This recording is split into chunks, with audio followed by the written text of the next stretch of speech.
昨日雨から撮ってないです。そうだ、大雨でもうジェラートやめたんだよね、昨日で。おとなしく家に帰りました。はい。私の風邪はまだ治ってません。今、2日目、今日は2日目。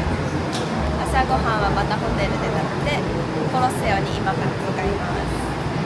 8時半のチケットを争奪戦でゲットしてご予約してあるんですけど、8時15分までに行かなきゃいけなくて、なんと今もう8時です。間に合うのでしょうか。一応電車でここからテルミニ駅から2駅で3分、着いてから多分6分7分歩くって書いてあるんだけど、すぐに入り口が見つかればいいんだけど、急ぎます。はい。人多いな、だいぶ。出てきました。駅降りてすぐもうコロッセオ、すごい半端ねえ迫力。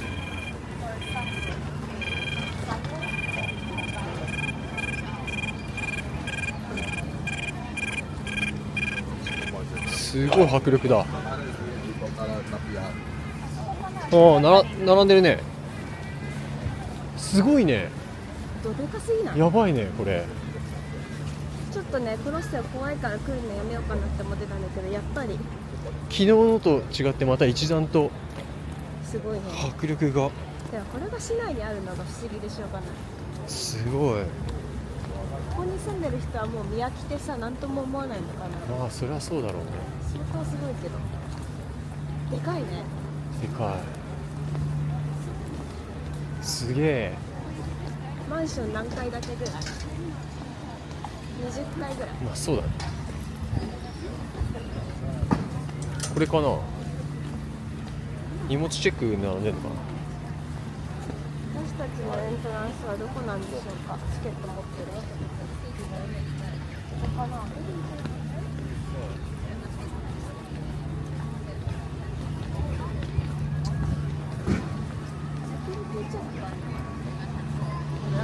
はい、ということでコロッセオに着きました。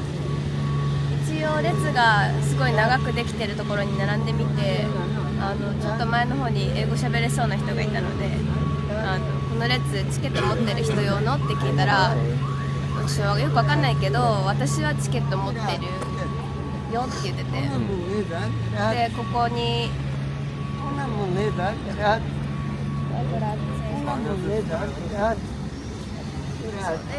一応そこに並んでみようかなっていう感じです。はい。位置的にはコンスタンティヌスの凱旋門。コンスタンティヌスの凱旋門があった真横ぐらいがみんな列できてるんで、そのあたりですね。不思議なんだけど、ああいうのとかがこの街中にあるのがそうだね。はい、とりあえずワープしたみたい。とりあえずこの列に、結構列は増えてきたね。めちゃくちゃ。私たちは一番最初の8時半の枠なんだけど、はい。すごい人いる。そう。もうこれ撮るのすごい大変だったのが、1ヶ月前からさ、予行練習してさ自分たちが欲しいチケットの発売日の何日か前かにこういう風にやったら進めるとかチェックして、チケットが大きく分けて3種類あって、ただ入場するだけってやつと、入場して階が3段階になってて、1階を見るっていうのはフィールドみたいな感じ。フィールド、なんかアリーナみたいな呼ばれてるところ、でアリーナだけ。アリーナだけ。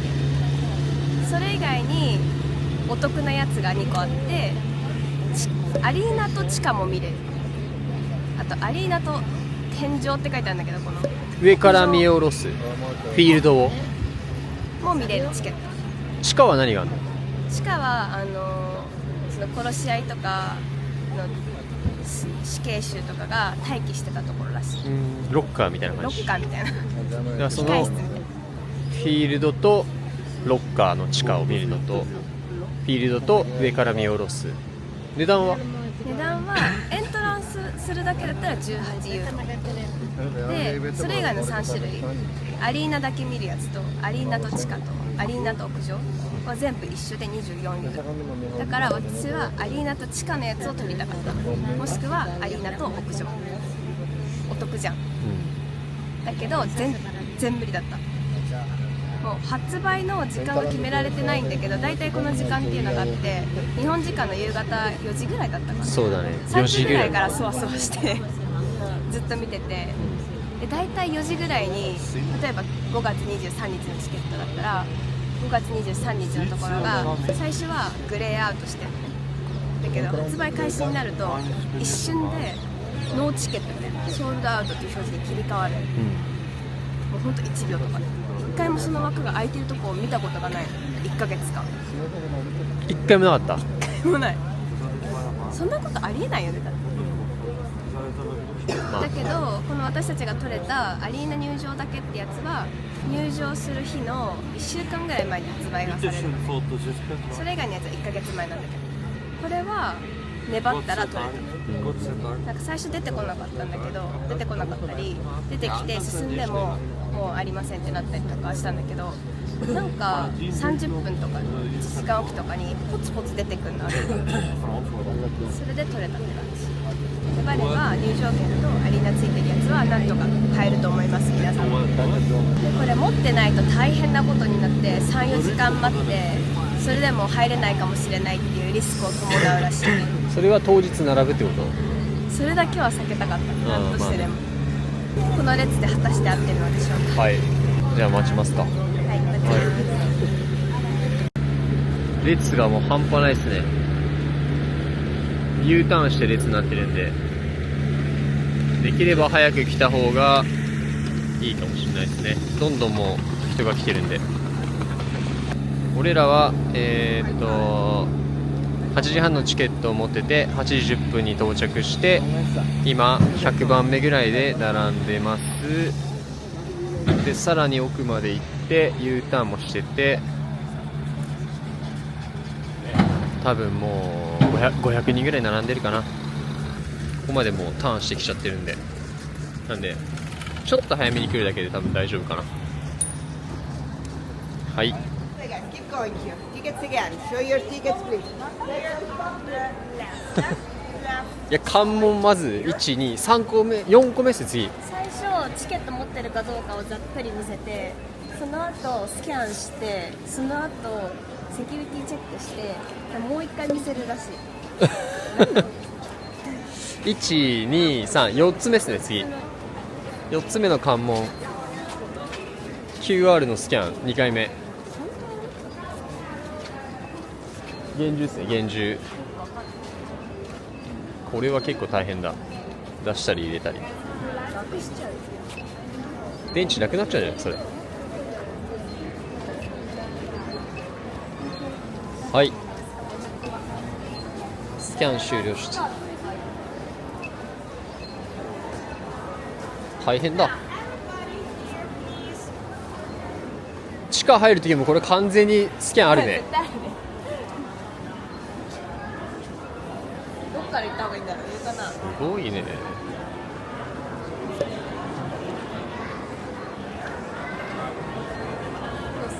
どうする？どうしよっか。とりあえず行ってみる。とりあえず突き進もう。迫力がすごいねやっぱ。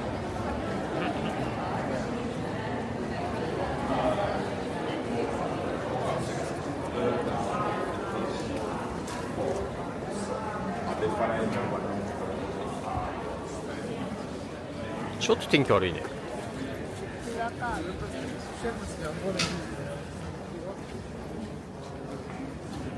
おお、誰でも入れるとこあるし。そうだね。すごいね。あ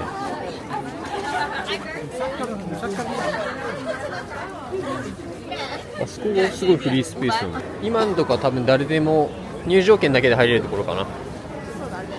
あんまり景色良くなかったね。なんで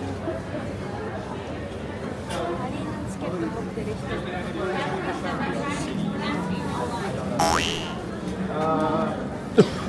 これが上行くやつかな。だいぶ厳重だね。こうかな。これだ。フルエクスペリエンスティケットホルダー。はいはい。ここですね。アリーナチケット。はい、センキュー。何回かしたもん。答えて。常に携帯としとかないと入れないってやつ。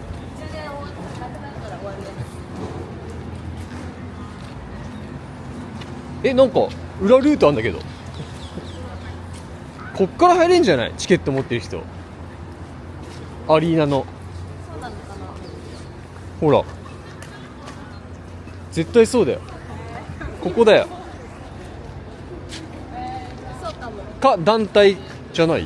違うよね。これだけ。 You can't go out from this way. You have to use this. Is this the entrance for who has tickets? Yes, but a specific ticket, 24 only arena. Ah, okay. Thank you. With your ticket, you have to leave from the other exit. Ah, thank you. なんて。24時間チケットってよくわかんない。また新種のやつが出てきた。なんだろうそれ。を持ってる人がここから入れるの。それうちらじゃないの？違うの？コロッセオはイタリアのローマにある古代ローマ時代の円形闘技場で約2000年前に建てられました。最大で8万人を収容できて、剣闘士の戦いや猛獣との戦い、処刑などが行われていました。世界中から観光客が訪れるローマの一番有名な遺跡です。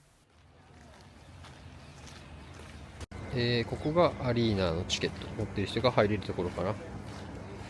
結構人も少なくて、やっぱり持ってた方がいいですね。地下のチケット持ってる人はこの下の通れるのかな。でもなんか人があんまいないから人気ないのかな。持ってる人いないのかな。なかなか少ない感じですね。だって一回も買える状況の見てないもん。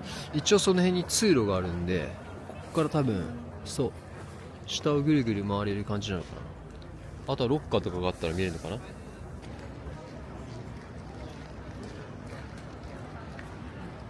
迫力がすごいですね、やっぱ。でもここってさ、本当はこのアリーナがずっと続いてて地下は見えなかったってことだよね。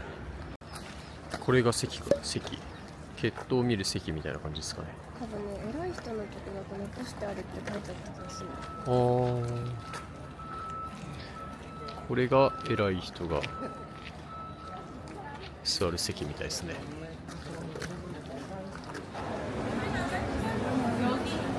入場料は無料だったって。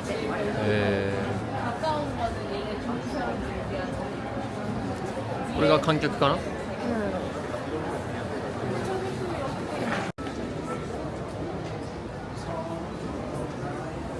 れ席にいる人たちが描いてた絵だって。戦ってる様子とかを写真がないから石に彫ってたんだ。これ残ってんのすごいね。見えるかな、この辺にライオンみたいな牛みたいなのがいて、こっちに人がいる、戦ってる。すごいね、絵上手なんだけど。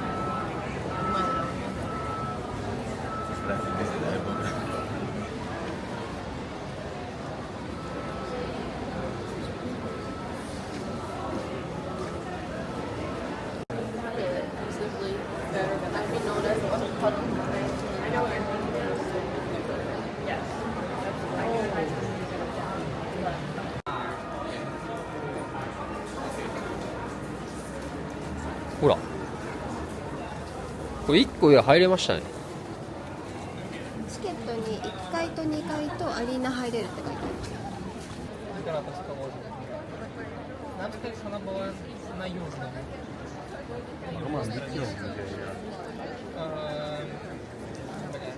Сейчас типа продают. То есть условно Восток. Мне когда-то сказал, что вот это явно главные ворота. チケットの説明なんだけど、入場料だけ払ってる人は多分今私たちがいるフロアうん、この1個上二階っていうのかな1個上っていうのかな、2階、ここは結構人がいっぱいいて、とこの2階とあと入ってきたところの1階の、この外見のところっていうのうん、アリーナ以外の外あそこもそうってこと、うん、外側が入れる。メインフロアはここかな、うん昔のどういう風に使われてたっていう博物館みたいな感じで説明があって、うん、で私たちが取ったチケットだと3分の1だけ残ってるアリーナ、ここがアリーナ席、あそこにもあそこに入れる飛び出せる、で、人が少なくていいな、そこはね。あそこは本来はこっち側まであって実際に戦ってたところ、で屋上チケットっていうのを持ってる人はさらに上のあっちうん、あの4階4階、に行ける。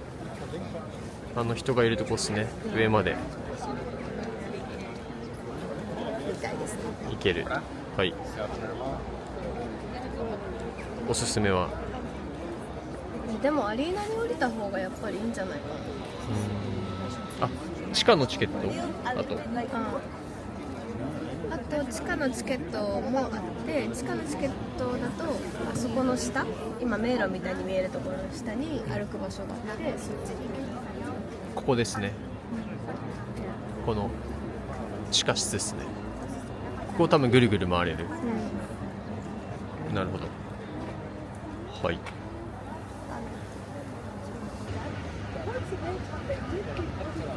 こ全部見えるね。そこの皇帝が座ってた席も見えるし、なんかもっと一般人が座ってた席とかも見えるし、こんな感じで戦いを見てたってことでしょ、一般人。さっきさ、ツアーの人たちが近くにいて聞こえたんだけど、このアリーナ、実際に戦う人たちが立つところは黄色の土で覆われてて、血とか体液とか液体が飛び散ってもすぐに消せるようになってたんだって。グローブで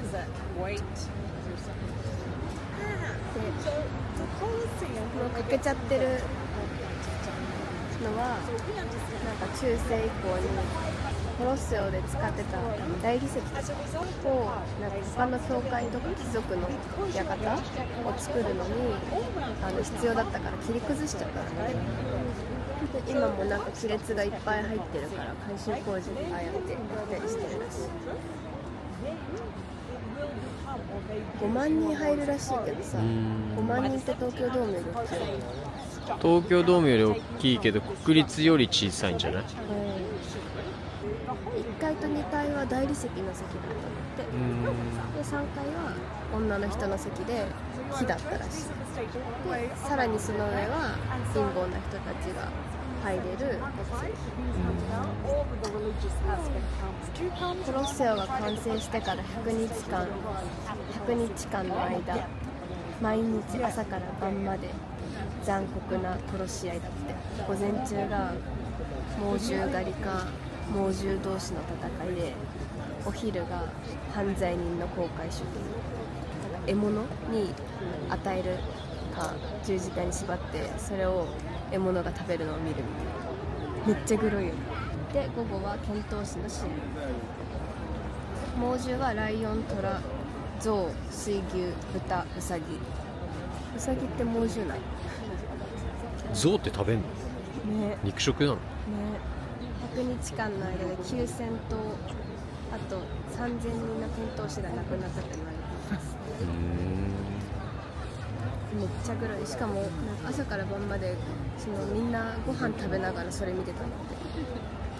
すごい残酷。チケット売り場ありました。当日券。今何時かな？10時くらいで全然並んでないですね。値段はちょっとよくわかんないけど、当日券も買えるっていうことで、当日券だと何時間も待つって。だからまあ今日は運がいいのかもしれないね。今日はあんまり並んでない。買う場所は入場したところの芝生挟んで反対側門の左斜め前という感じかな。であっちがコロッセオあるんで、はい、次はパラティーノの丘ですね。はい、パラティーノの丘向かいます。はい、ということで、さっきのコロッセオ入った入場チケットにパラティーノの丘とフォロロマーノっていうところに入れるチケットもついてるんだけど、パラティーノの丘に来ました。なんか Google マップでパラティーノの丘入れて進んでったら行き止まりになっちゃって、なんかちょっとその行く途中の列ができているところだね。ローマパスって書いてあるところ。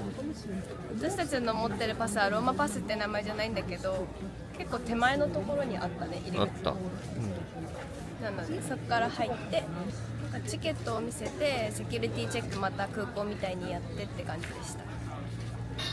でこのパラティーノの丘の中にいくつも遺跡っていうか、見どころがあるっぽいね。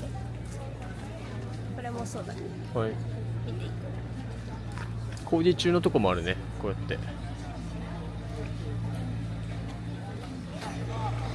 パラティーノの丘着きました。皇帝のパレスって宮殿がここにあったみたいだね。もともとパレスって洋服パレスだからみたいな。いや勉強してるから分かります。宮殿すごいさっと出てきたじゃん、難しいこと。宮殿なんてちょっと歩いてみようか。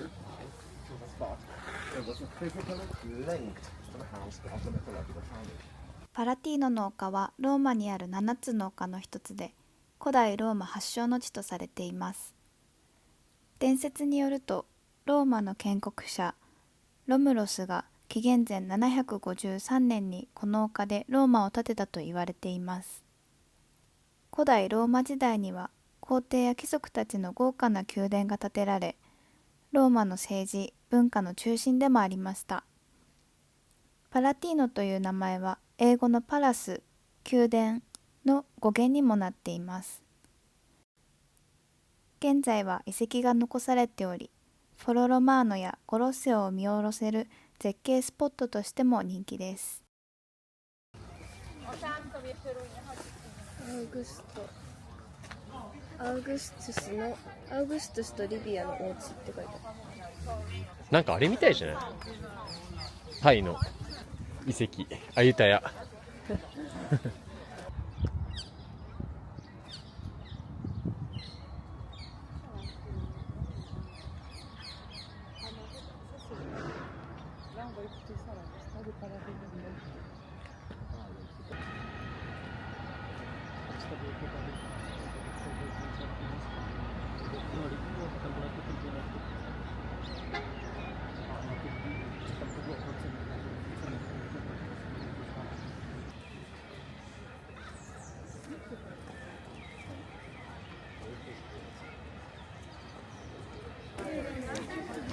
フォロロマーノ分かりづらすぎる。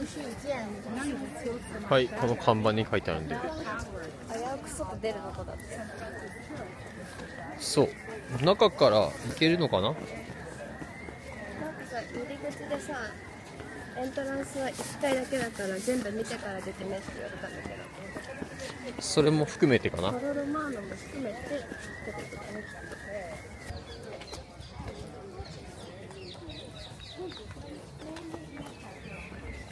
Dedicated to a boy, Romulus. Romulus was the son of Maxentius, Emperor at that time, 4th century AD, 3 years. 人が混んできましたね、だいぶ。 The boy died suddenly. The father ラムルスのお寺だって。ラムルスのお寺、はい。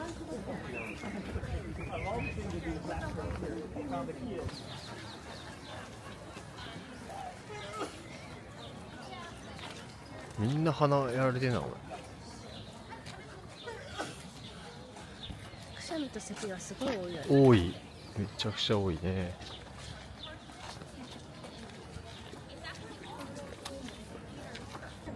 今どこかわかんないけど、これ全体がフォロロマーノって呼ばれるのかな。そうだね。おそらく。この道順だともうちょっと奥がフォロロマーノになってるけど、うん。知っててますか？なんかもうこんなのばっかりっすね。こんな、なんか。これだ。あ、これ違う？書いてあるね。これらしいっす。そういう感じ。これでした。フォロロマーノ。フォロロマーノだけめちゃめちゃ空いてますね。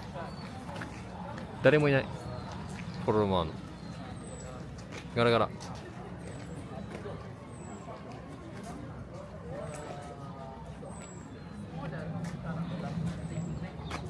っち行ってんの？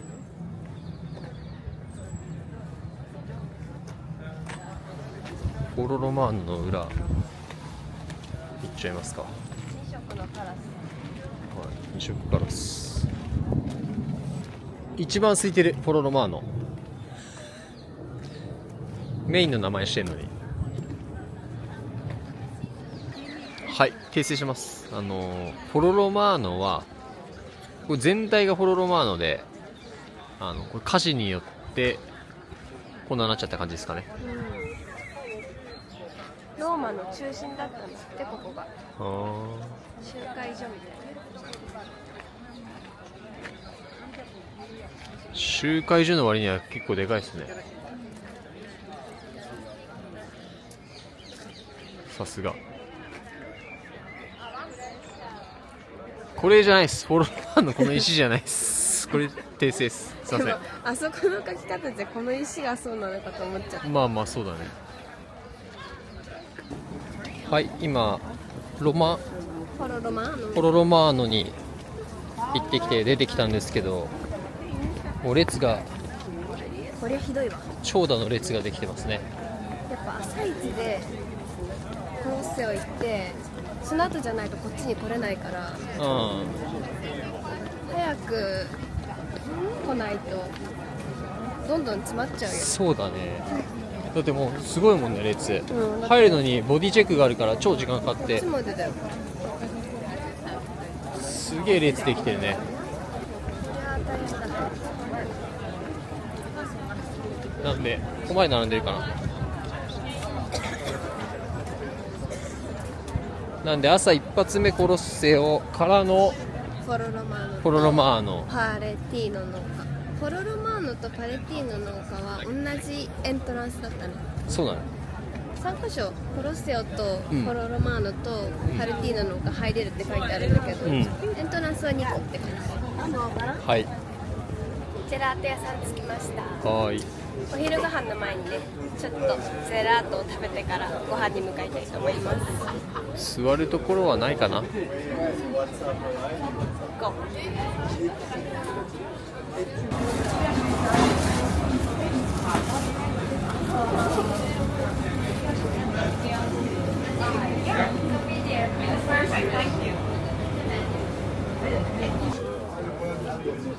あ、やばい。来てる。盛るのめっちゃ下手だけどブラックチェリーとヘーゼルナッツにしました。いはい。ただきます。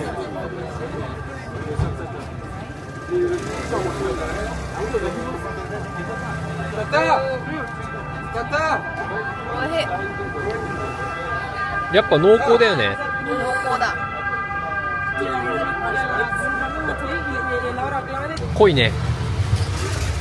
ヘーゼルナッツ。ヘーゼルナッツも美味しい。うん。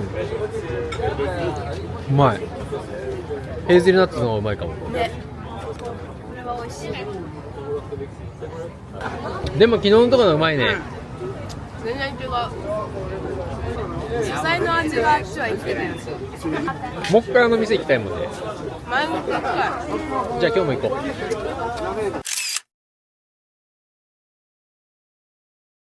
う。はい。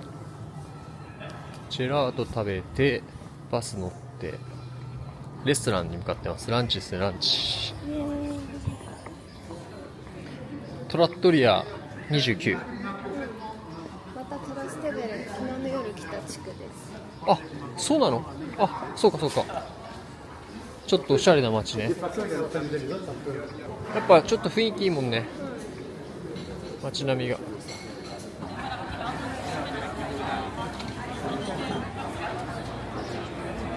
長蛇の列。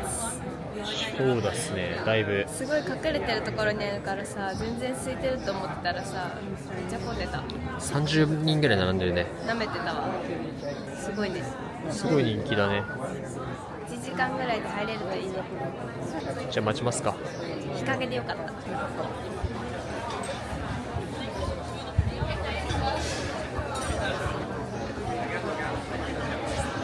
座りました。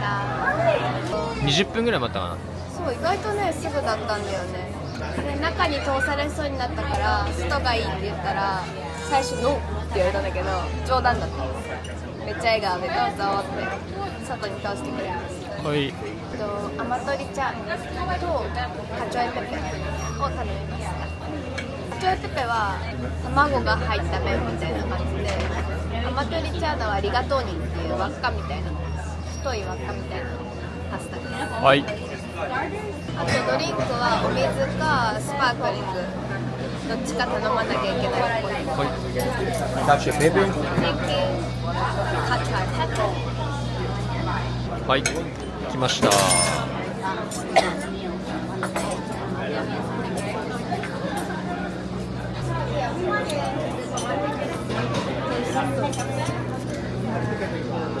美味しそうすぎる。私のはこのリガトーニっていう輪っかのやつ。いただきます。いただきます。チーズ美味しい。美味しい。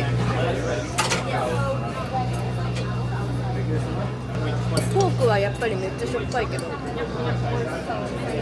美味しいわこれ。やっぱり麺はね、ボソボソしてる。ジローみたいなね。胡椒がすごい。やっぱカルボナーラとちょっとまた違うけど、似てるは似てるから。塩漬け感がすごい。あ、うまい。ね、これ美味しいね。カチョエペペ。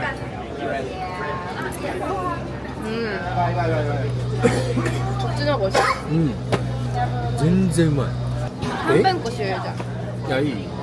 私カチョエペペも食べたかった。熱々。アマトリチャーナの下やばくね、熱いよ。ソースがさ、パスタの間に入ってて、それがやけどするぐらい熱い。これはうまいわ。ね。これはうまい。それはこれはうまい。カーチョイはまあまあまあ微妙ですね。アマトリチャーナおすすめです。それはおすすめできる。チーズもさ、本格的な味だよね。かなり濃い。やっぱりボソボソしてない？エッグ麺、卵って書いてあったから。風邪ひいてなかったらワイン飲みたかったな。これ。アマトリチャーナおすすめっすよ。絶対そっちの方がいい。フォークがしょっぱいけど。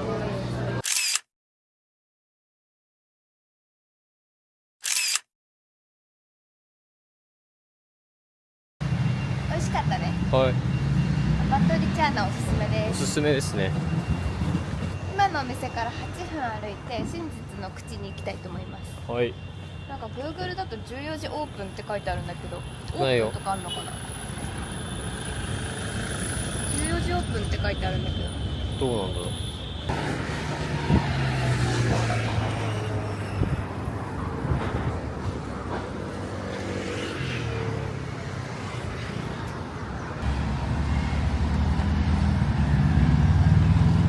行列店かと思いきや、あれかな、あの奥じゃないのかな。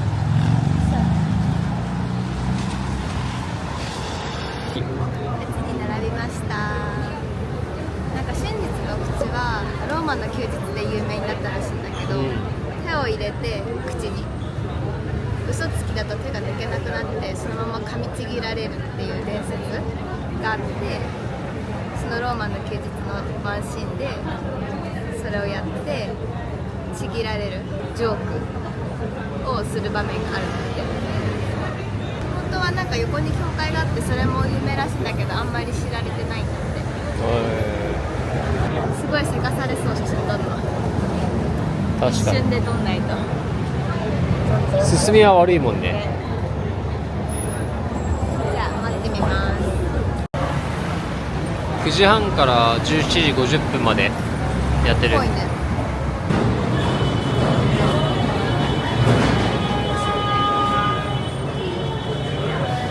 はい。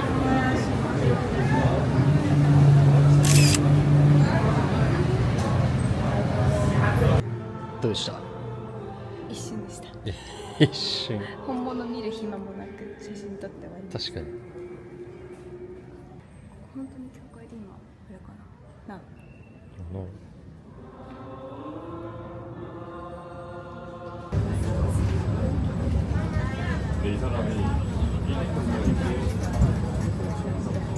曲げてからすぐ日本にしたからじゃない。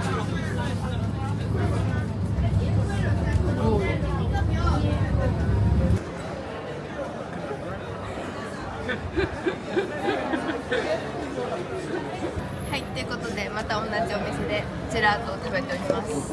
ちょっとねこれ時間との戦いですごい溶けてきちゃうからあれなんだけど、もう食べ始めちゃったんだけど、今日はブラックチェリーとオレンジです。はい。これはコーヒーとティラミス。オレンジ美味しい。うん。ブラックチェリー微妙。昨日のサワーチェリーの方が美味しいかも、チェリー系だったら。そうだね。でも昨日のレモンも美味しかった。すごい濃厚なアイスとすごいさっぱりしてるのとか薄いのがある。薄いのとかものによって違うね。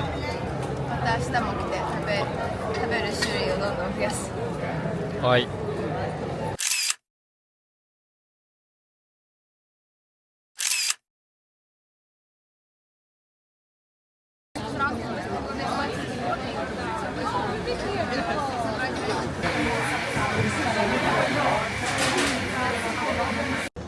世界一美味しいと言われるエスプレッソ、いかに。ちょっとエスプレッソだけ飲むとすぐ終わっちゃうからアメリカーノにしちゃいました。ケンちゃんは午後にカプチーノです。いただきます。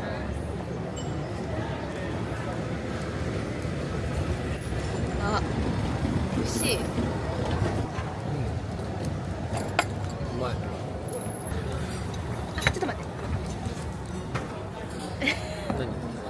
飲んでみたかった。砂糖入れる前に。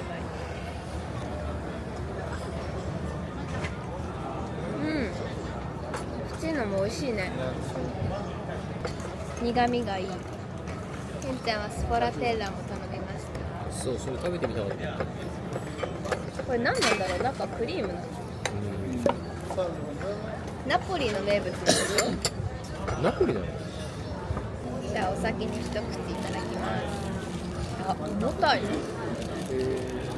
めっちゃずっしりだよ。中にねいっぱいあったよ、メニュー。あ、そう。コロネみたいなのもあったし、ちっちゃいやつとか。カンノーリとかもあったね。すごい裏も。いただきます。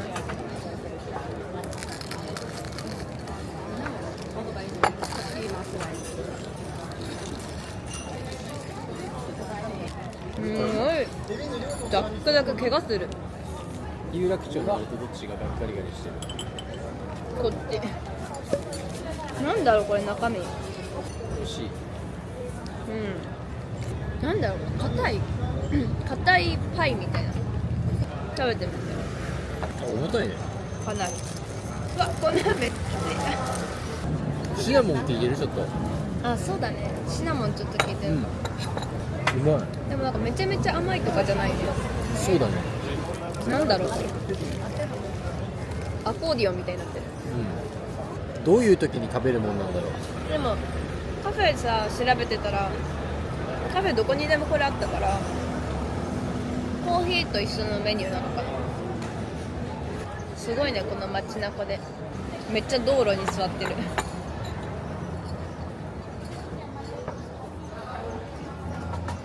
馬来た、馬来た。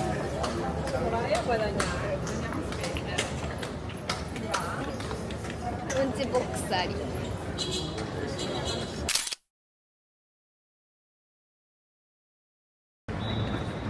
サンタマリーアマジョーレ教会ですね。きね。大きい。半端ないね。突如として現れる感じがやっぱローマだよね。そうだね、スーパー行こうとしたらあったからね。ほんと街が全部遺跡って感じですごい。はい、スーパー行きますか。すげえ中途半端な時間になってる。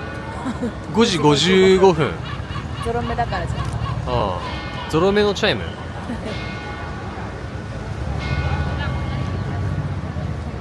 なんかみんな集まってるね。そうなんだよ。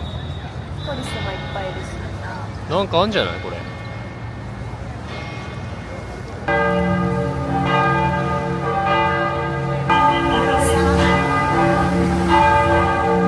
すごいね。めっちゃ鳴ってるぜベル。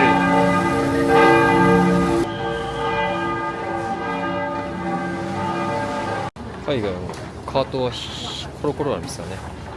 下にコロコロついてます。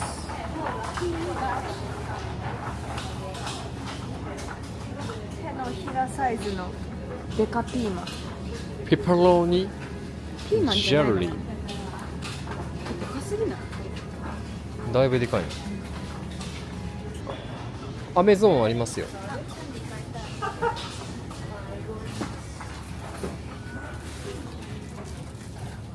ゴリラ。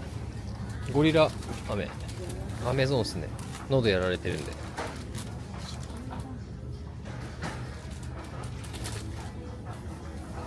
どれがいいんだろう。ね、ちょっと調べよう。それとかミントじゃない。なんかイタリア限定のがいたい。グミとかもあるしね。エスプレッソもいい。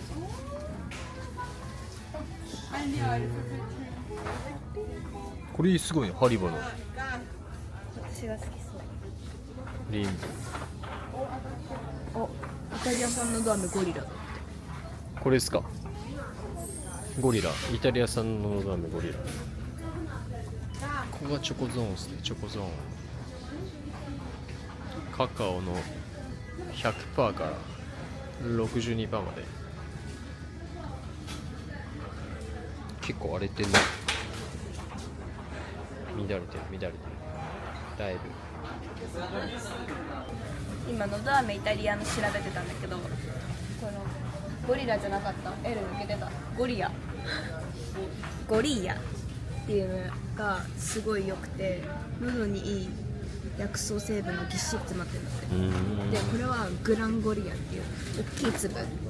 中身は一緒ってこと？中身は一緒だけど、こっちがデカバージョンで、これは舐めたらもう舌がしびれるんだって。でも1個で治るって。じゃあもうこれいくわ。もうこれ行くわって今でっかいの行く勢いで喋ってたけど、小さいの行くんだ。だってこれいっぱい舐めた方がいいじゃん。これ1個さ、舌しびれたら怖い。1回で飲んで。でも怖い。怖いってな。めちゃめちゃまずいかもしれないし。いや、それだって味ゴリラ一緒。ゴリアビアンカ、白バージョン。ゴリアの白バージョン。これあれじゃない？メントールがめっちゃ効いてんじゃん。これもあるよ。ゴリアアクティブ。ゴリゴリアめっちゃあんじゃん。ゴリアビタミン C ネガティブじゃない今。ビタミン、これもいいんじゃん。いや、そういう余計なの入ってるのがいいよ。そうだよね。絶対。オリジナルがベストだよ。弱気ゴリア買います。これも書いてあった。いいって。何それ？これものだ。でもゴリアの方がいい。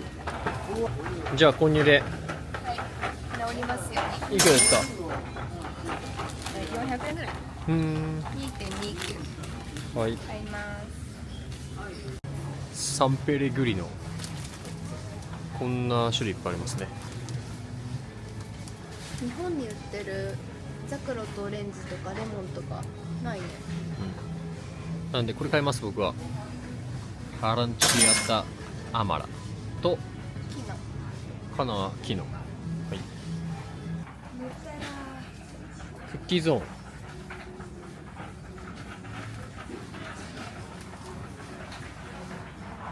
スコップとか買いたいけどこんないらない。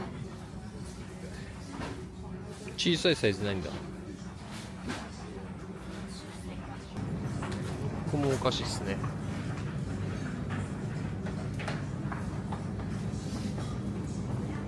なんかウェハース系かな。 2.19 これとかいいじゃんね。チョコビスケット 2.79 ユーロ。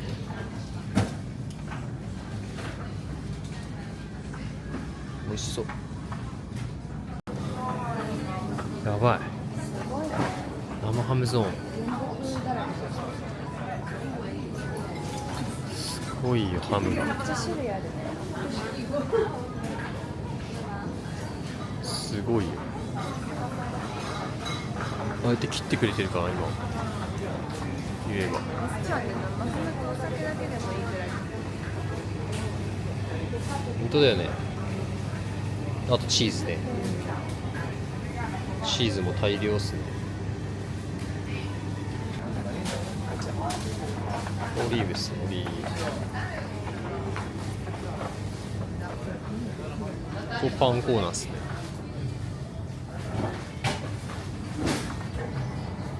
もうちょっと入れちゃってるかな。俺らの大好きなスパイスですね。それ購入っすか？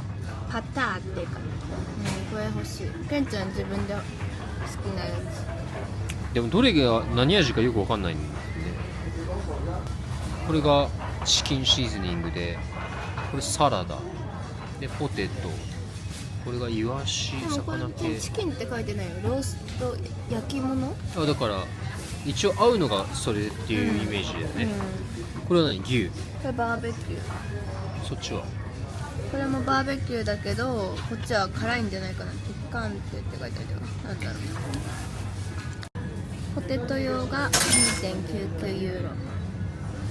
バーベキューがセールで 1.79 ユーロ。はい、これ買います。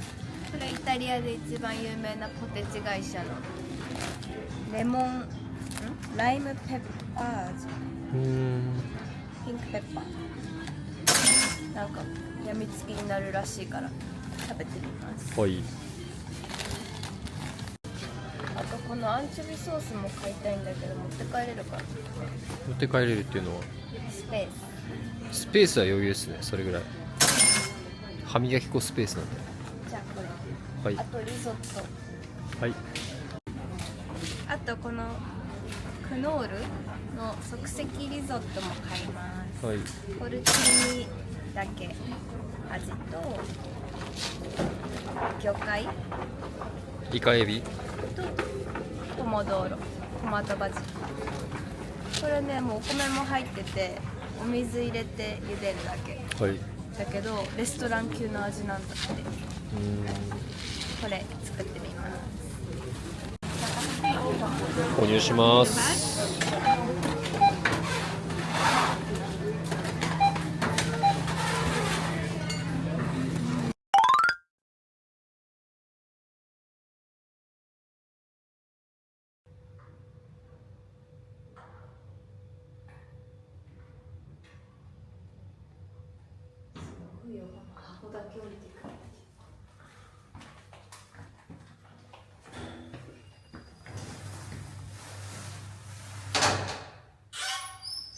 こんな感じです。エレベーターはとってもレトロ。そしてボタンを押すと閉まる。箱だけ動く。オープンで自力で出てくって感じです。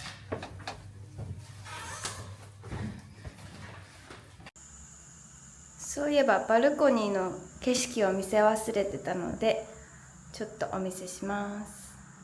洗面所とここにお風呂と逆側にお手洗いがあるんですけど、こっちのドアを開けると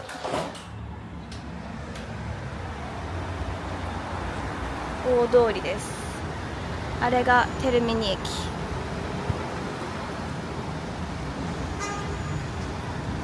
で、いつも朝はここが渋滞してますが、今は夕方なので大丈夫。こんな感じの眺めです。ここも私たちの部屋、ベッドルームのところから外に出れます。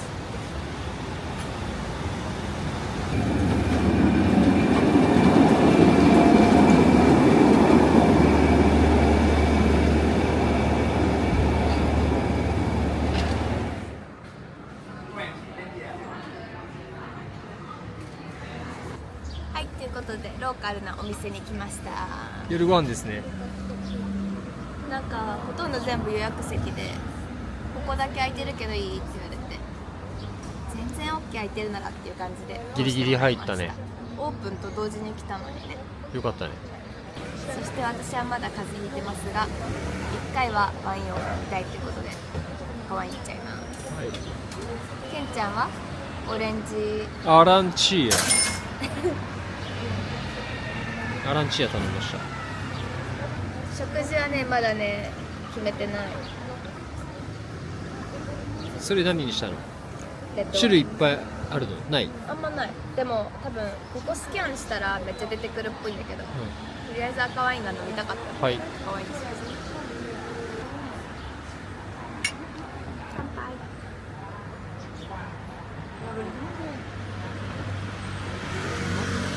うまい。美味しい。美味しい。美味しい。美味しい。何これ？なるほど。ぶどうと渋みちょうどいい。美味しい。渋っ。98渋いじゃねえかよ。うわっ。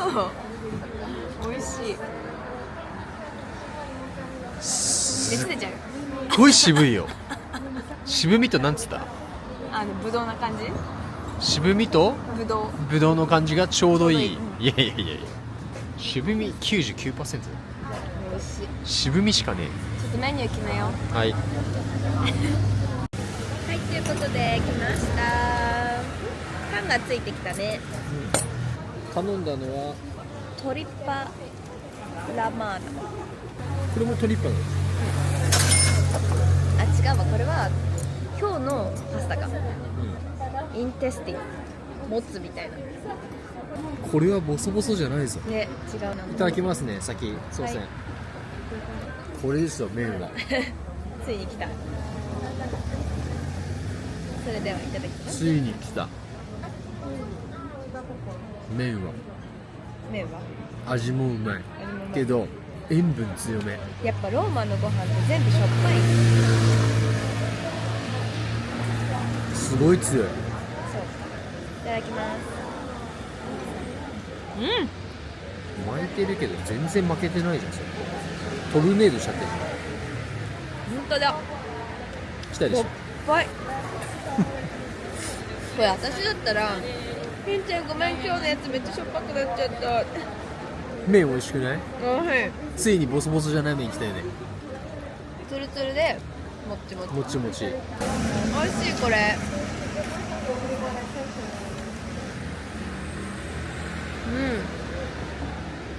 ボーノ。美味しい。美味しいよね。あ、じゃあもついただきます。あ、なんかね真ん中がレバーで両サイドはなんか動物の内臓系だね。動物。なんかの内臓の小腸とか大腸とかそういう系。パスタ系で今までで一番美味しい。ローマで。よっ、今日の昼のもあ、美味しかったよアマトリ。チャーナも美味しかったね。麺はこっちの方が好みだけど、味付けはちょっとしょっぱすぎるから、お昼のアマトリチャーナの方が好きだ。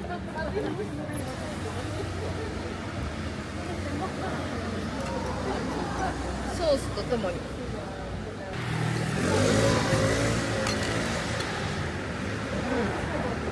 おいしい。味付けがちょっと塩少なめにしてもらえれば完璧。続いてポテトのモッツァレラチーズとなんちゃらと、あとケンちゃんがトリッパ頼みました。想像と違うけど美味しそう。いただきます。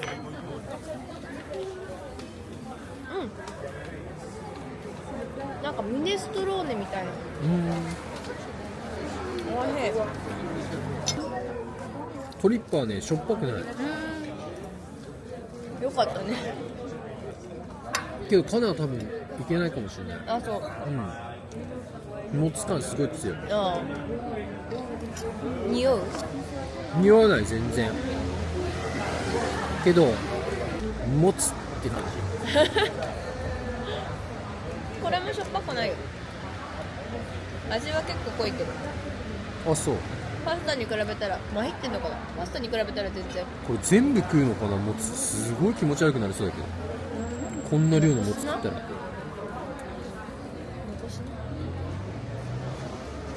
寒くなってきたね。夜はね、上着と長ズボンですね。5月の今終わりぐらいで、やっぱり日が沈む時と朝方は寒い。半袖にトレーナーでも私は寒い。ダウン着るほどじゃない。日差しがあれば全然半袖短パンでいいけど、日がないときついよ。やっぱりヨーロッパの春はさ、一日に四季があるって言われるぐらいだから、温度差がすごいね。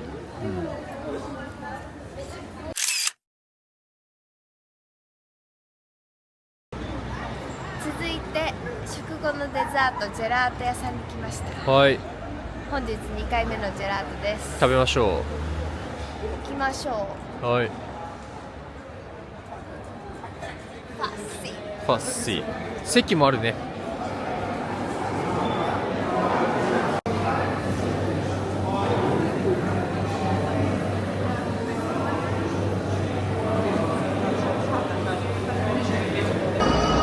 頼みました。はい。ダークチョコとレモンとピスタチオピスタチオ。で水生クリーム。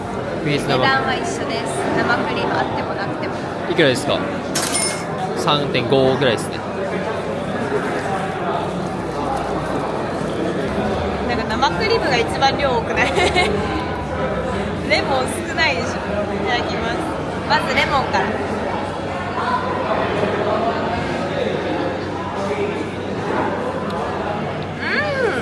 美味しい。まさか買ってきた。美味しい。あそこと。そうだね、結構美味しいかも。濃い。もうほんとレモンのまんま。ピスタチオ。美味しいわ。チョコはあっちの方が美味しいかも。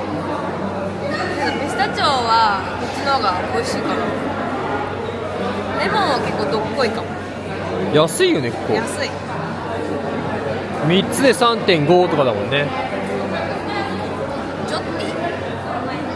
あっちは3つだったら5ユーロぐらいするよね。そうだね。レモン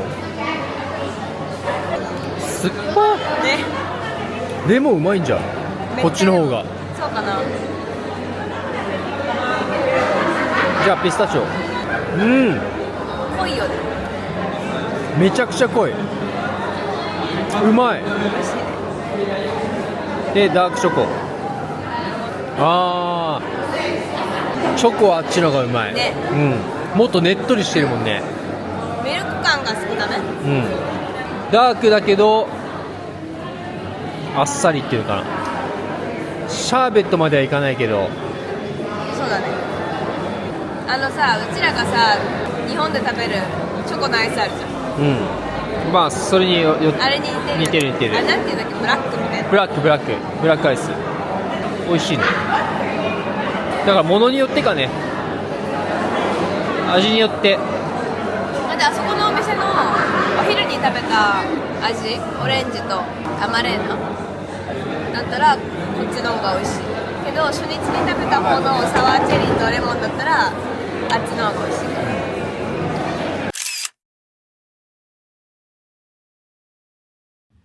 お疲れ様でした。帰宅しました。もうローマ残すところあと1日ですね。はい、早いね。明日はようやくバチカン市国に行くので、はい、夕方にバチカン美術館のチケットを予約してるので、午前中はねローマ市内でまた散策をして、お昼過ぎにバチカンに行こうと思います。はい、今日は美味しいご飯に巡り会えて疲れた今日も。やっぱりなんだかんださ、毎日2万から3万ぐらい歩いちゃうよね。あとちょっと喉がやられた。本日は21,500ですね。はい、今までで一番少ないぐらいじゃん。21,000で。いやでも2日前が19,300。あ、そう。はい、ではこの後も、ナポリとか、その後はコペンハーゲンとドイツもありますので、楽しみにしていてください。はい、ロンドンとブライトンまだ見てない方はそちらもチェックしてみてください。はい、では今回の動画が面白い参考になったという方はグッドボタンとコメント、チャンネル登録お願いします。メンバーシップも概要欄から飛べるのでよかったら見てみてください。はい、ではまた次の動画で。バイバーイ。